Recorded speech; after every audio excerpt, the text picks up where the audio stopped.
हमको किसी रेवेन्यू अफसर के चक्कर नहीं खाना चाहिए। अगर चक्कर खाए तो फिर सरकार काय की अपनी, बेकार है इसी सरकार चलाना। सरकार चलाने का मतलब है जनता की सरकार, जनता के लिए पारदर्शी, जवाबदेही। और इस मामले में हर जगह मैं कहता हूं कि सरकार के साथ चलना है तो सरकार के लिए सबसे पहली जनता जरूरी है, और जनता के मान सम्मान के लिए सरकार काम कर रही है, जनता के सुख दुख में सहभागी बनने के लिए बन रहा है। इसलिए जनता के कष्ट मैं जरा बर्दाश्त नहीं करूंगा। और मुझे इस बात की प्रसन्नता है, आपके बगल में शाहजहांपुर में ही हमने सबने देखा था, अरे गाड़ी चलाना अपराध है क्या? ड्राइवर हो गया तो कोई गुनाह हो गया क्या? अपने बाल बच्चे तो पाल रहा था, ड्राइवर है तो क्या हो गया? ड्राइवर का मान सम्मान नहीं है क्या? कल ही आए थे ट्रांसपोर्ट एसोसिएशन वाले पूरे देश में, उन्होंने कहा भाई साहब हमारे बाकी राज्यों में तो हड़ताल हुई बहुत सारे मामलों को लेके, लेकिन पूरे प्रदेश के ट्रक ड्राइवर ने कह दिया मध्य प्रदेश में नहीं करेंगे, वो हमारी सरकार चल रही है, हमारे मान सम्मान का हमने ध्यान रखा है। तो ये हमारे लिए हर एक वो व्यक्ति जो सम्मान से जीना जानता है, जिसके लिए जीवन में एक ललक होती, और उस ललक में जरा भी किसी का सम्मान टूटेगा तो ये चीजें हम सहज समझ सकते हैं कि हमारे यहाँ तो अपनी संस्कृति कितनी सनातन संस्कृति है। हमारी संस्कृति तो जिनने घर बार छोड़ दिया, हम तो अपन उज्जैन और बाकी सनातन संस्कृति में 12 साल में एक बार कुंभ मेला आता है कि जो कपड़े भी छोड़ दे उसके राजा महाराजा भी पांव पड़ते, ये अपनी संस्कृति है।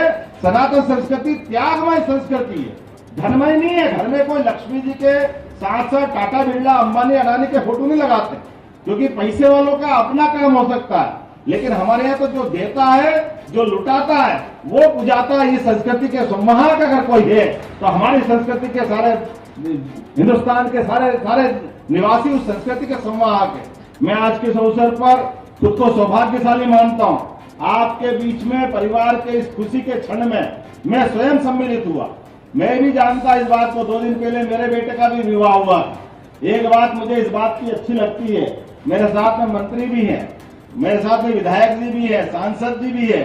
हमने कहा भाई मंत्री बन जाए, मुख्यमंत्री बन जाए, लेकिन अपने कामों से समाज में अच्छा संदेश जाना चाहिए। समाज में हम बड़े बने तो सरकारी व्यवस्थाओं के आधार पर सरकार ने बड़ा बनाया, लेकिन अपना दिमाग खराब मत करना। तो इसलिए अपने घर में भी उसी सादगी के साथ 200 लोगों के साथ मैंने भी विवाह कार्यक्रम अपने बेटे का पूरा कराया, क्योंकि ये बड़ी बात है हमारे लिए कि हम बड़े बन जाए तो बाकी समाज में भी परिवार की आर्थिक स्थिति भी बिगड़ना नहीं चाहिए, उसमें हमारा उदाहरण बनना चाहिए। मुझे इस बात की प्रसन्नता है कि भले ही मैंने अपने परिवार के विवाह कार्यक्रम में नहीं बुलाया, लेकिन पूरा मंच मेरी भावना के साथ है। मुझे इस बात की खुशी है। माननीय प्रधानमंत्री जी का फोन आया, उन्होंने कहा बहुत अच्छा करा आपने, यही करना चाहिए, हमारे सामने ये उदाहरण बनना चाहिए। एक और निवेदन है, बोलने का तो नहीं चाहिए लेकिन बोल ही देता हूँ, नुक्ते घाटे का भी जो फालतू खर्चा आता है इस पे भी प्रतिबंध लगना चाहिए।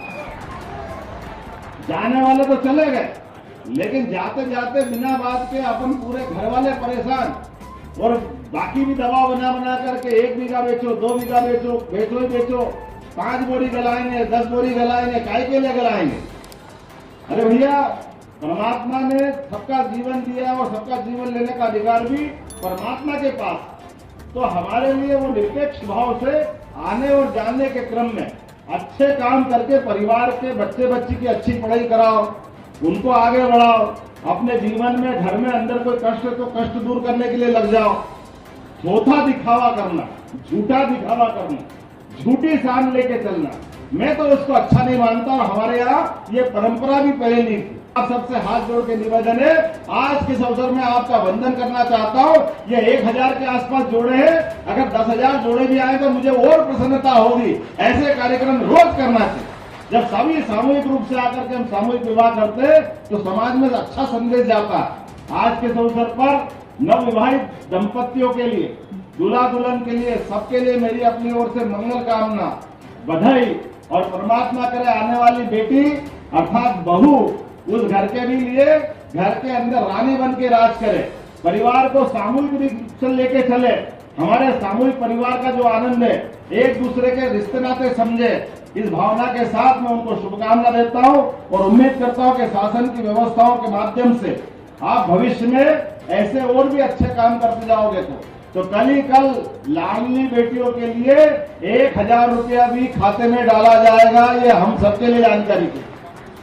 और बीते कल हमारे लिए प्रधानमंत्री यशस्वी नरेंद्र मोदी जी ने किसानों के लिए पहली बार ऐसा हुआ कि हमारे अपने खाते में पैसे दिल्ली से आने लगे।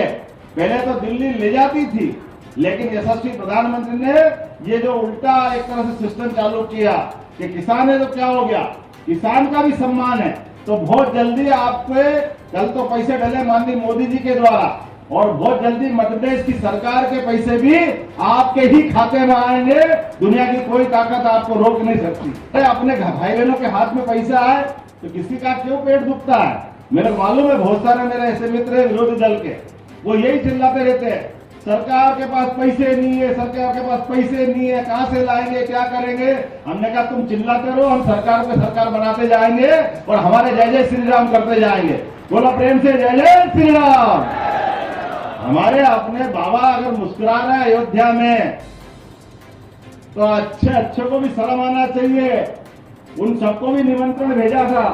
पहले तो आप भगवान राम के जन्म का प्रमाण पत्र मांग रहे थे।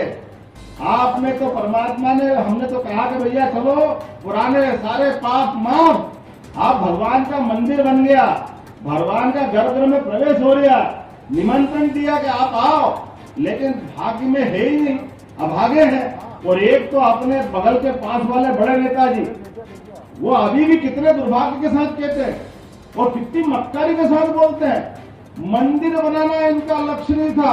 अरे बाप रे बाप, अभी भी तुम क्या कह रहे हो, जो सुप्रीम कोर्ट ने निर्णय कर दिया उसको तोड़ो। मैं मुस्लिम भाई बहनों के लिए जोरदार तालियां बजाओ जिनने हिंदुओं के अयोध्या के मामले में पूरे देश में मिसाल दी कि हाँ, अरे भैया अपने अपने धर्म को मानने वाले लोग हैं। अगर हिंदू भाई बहन अपने अयोध्या में भगवान